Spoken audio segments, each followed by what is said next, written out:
ટ્રીપના બીજા દિવસે અમને હરસિદ્ધિ માતા ટેમ્પલ પર પહોંચ્યા અને ત્યાં દર્શન કર્યા બાદ અમે સોમનાથ માટે રવાના થયા. ત્યાં પહોંચ્યા બાદ સોમનાથ મહાદેવના દર્શન કર્યા. અહીંયાની ઉર્જા કંઈક અલગ જ છે. ત્યારબાદ અમે ભાલકા તીર્થ પહોંચ્યા અને ત્યાં દર્શન કર્યા. આ ભાલકા તીર્થ એ સ્થળ છે કે જ્યાં ભગવાન શ્રી કૃષ્ણને જરા નામના પારગી દ્વારા બલ એટલે કે બાણ વાગ્યું હતું. ભાલકા તીર્થમાં આજે પણ એ વૃક્ષનું થડ હાજર છે કે જ્યાં ભગવાન શ્રી કૃષ્ણ યોગ સમાધિમાં બેઠા હતા. ત્યારબાદ અમે અમારા નેક્સ્ટ સ્ટે પર નીકળી પડ્યા કે જે શિવમ ફાર્મ કરીને એક હતું. ત્યાં અમે એક દિવસ માટે રોકાવાના હતા.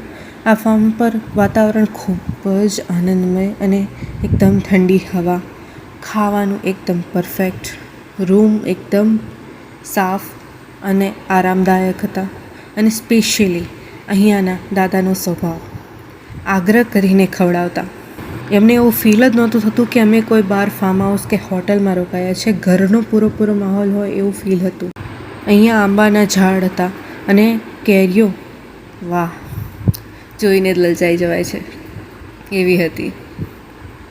તો આજ માટે આટલું જ.